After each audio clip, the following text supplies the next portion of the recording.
जैसे जैसे floor test की घड़ी नजदीक आ रही है वैसे वैसे सियासी हलचल तेज होती जा रही है। अभी भी पटना में जबरदस्त गहमा गहमी मची हुई है। सभी राजनीतिक दल अपने अपने विधायकों को अपने अपने खेमे में बांधने की कोशिश कर रहे हैं। इस वक्त सबसे बड़ी खबर आ रही है तेजस्वी यादव के घर से, जहां पुलिस की टीम वरिष्ठ अधिकारियों के साथ पहुंची है। पटना एसएसपी समेत दूसरे बड़े अधिकारी तेजस्वी के घर पर हैं। इसके अलावा पटना के सर्कुलर रोड में पुलिस की मौजूदगी बढ़ाई गई है।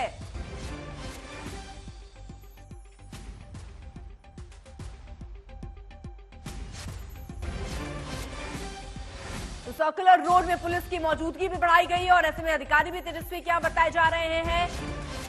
तेजस्वी का घर ही दरअसल उन सारे विधायकों का अड्डा बना है जो आरजेडी के नेता हैं, उनको वहीं रोक लिया गया था। और अभी जानकारी ये कि एसएसपी समेत कई अधिकारी तेजस्वी के घर पहुंचे।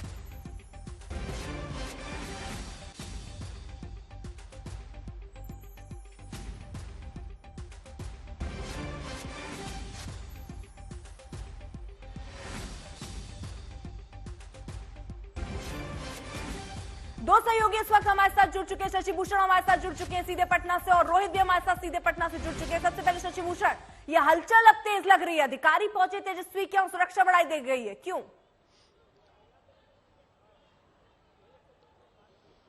देखिए, सबको पता है अर्पिता कि कल 3 बजे जब आरजेडी के विधायकों की बैठक बुलाई गई थी, उसके बाद तमाम विधायक अभी भी जो है वो 5 देश रत्न मार्ग आवास जो तेजस्वी यादव डिप्टी सीएम थे उस वक्त से ये आवास उनको मिला हुआ है, इसी आवास के अंदर हैं।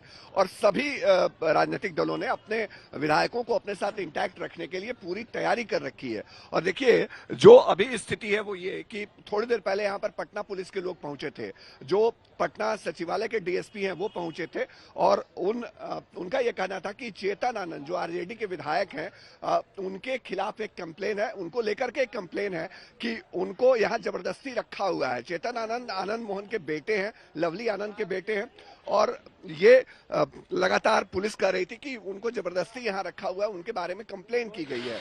लेकिन दिलचस्प ये बात है कि चेतन आनंद से जब पुलिस से बातचीत हुई तो उन्होंने कह दिया कि वो अपनी स्वेच्छा से यहाँ हैं। और इसके बाद माहौल उल्टा हो गया। आरजेडी के समर्थक यहाँ हैं और आरजेडी के समर्थकों का विरोध जो है वो पुलिस को झेलना पड़ा है और पुलिस यहाँ से बैरंग वापस लौटी है। जो फ्लोर टेस्ट के पहले आज की जो रात है वो कयामत की रात है। हम बार बार ये कह रहे हैं, जो आंकड़े हैं वो अभी तक एनडीए के लिए कंफर्टेबल नहीं है, क्योंकि जेडीयू के 3 विधायक मिसिंग हैं, बीजेपी के भी लगभग 3 विधायकों के मिसिंग होने की बात आ रही है। तो ऐसी स्थिति में जो पुलिस की एंट्री हुई तेजस्वी यादव के आवास पे, उसके बाद माहौल यहाँ गर्म हुआ है। सर्कुलर रोड जो है वो इस वक्त कह सकते हैं कि पुलिस छावनी में तब्दील कर दिया गया, लेकिन आरजेडी के कार्यकर्ता यहाँ मौजूद हैं, समर्थक तेजस्वी यादव के मौजूद हैं और बहुत ही गहमा-गहमी है। तो चेतन आनंद को लेकर के जो कंप्लेन की बात आ रही थी आरजेडी विधायक को लेकर के, वो बात चेतन आनंद ने खुद सिरे से खारिज कर दी है, जिसके बाद पुलिस को यहाँ से लौटना पड़ा है। अर्पिता, ठीक है शशि भूषण, रही है जरा साथ। तो देखिए, कल दरअसल फ्लोर टेस्ट होना है, लेकिन अभी आंकड़े क्या कहते हैं। यूं तो जब सरकार बनी और शपथ ग्रहण समारोह हुआ तो उस समय नीतीश और एनडीए के पास पूरा गठबंधन जो है वो बहुमत के आंकड़ों को छूता हुआ नजर आ रहा था। कुल संख्या देखिए 243 है, बहुमत का आंकड़ा पड़ता है 122। अब एनडीए में अगर हम देखें तो कोई ऐसा दिख रहा नहीं था कि यहाँ कोई स्थिति बिगड़ सकती, क्योंकि बीजेपी के पास 78, जेडीयू के पास 45, हम के पास 4, निर्दलीय 1। यानी अगर एनडीए में देखें तो टोटल ये आंकड़ा, जहां आपको 122 की जरूरत है तो आपका आंकड़ा हो जाता है 128। अब इधर अगर ऐसा हो कि 78, क्योंकि 3 ऐसे बीजेपी के विधायक हैं जिनका फोन बंद आ रहा है, जिनसे कनेक्शन नहीं हो पा रहा, संपर्क नहीं हो पा रहा है, तो अगर उनको हम माइनस कर दें 78 में से तो बचे 75। वहीं जेडीयू से भी कहा जा रहा है कि 3 ऐसे विधायक हैं जिनसे बातचीत नहीं हो पा रही है, संपर्क उनसे नहीं साधा जा पा रहा है, उनकी संख्या भी 3 है। तो 45 में अगर हम 3 घटा दें तो बचे 42।